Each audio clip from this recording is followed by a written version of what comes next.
इस गंगा जल में कैल्शियम है, इस गंगा जल में पोटेशियम है, कार्बोहाइड्रेट्स हैं, अच्छा क्योंकि ये जी। पहाड़ों से आ रही है और इसीलिए ये अमृत है।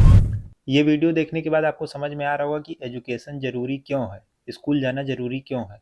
ये भाई साहब बता रहे हैं कि नदी के जल में कार्बोहाइड्रेट्स पाया जाता है। मतलब आप धर्म के नाम पर लोगों को कुछ भी उल्टी सीधी चीज़ें बता देंगे। वो नदी का जल है, कोई एनर्जी ड्रिंक नहीं है कि उसमें कार्बोहाइड्रेट्स और प्रोटीन पाया जाएगा।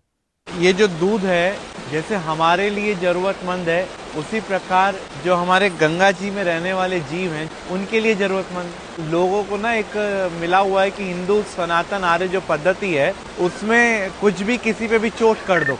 और आप धर्म की आड़ में किसी को कुछ भी बता दो। ये दूध जीवों की ज़रूरत नहीं बल्कि उनके लिए जहर है। क्योंकि जब दूध नदी के जल में जाता है तो नदी के जल का बीओडी यानी बायोलॉजिकल ऑक्सीजन डिमांड बढ़ा देता है।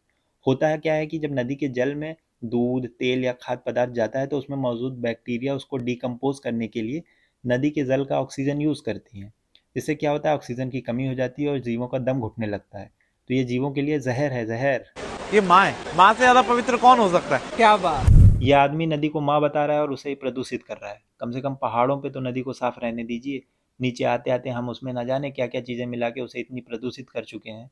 पढ़िए लिखिए, समझदार बनिए, नदियों को बचाइए। नदियों का जो हमने बुरा हाल कर रखा है उसे बचाने की ज़रूरत है। उसे और प्रदूषित मत करिए। वीडियो देखने के लिए शुक्रिया।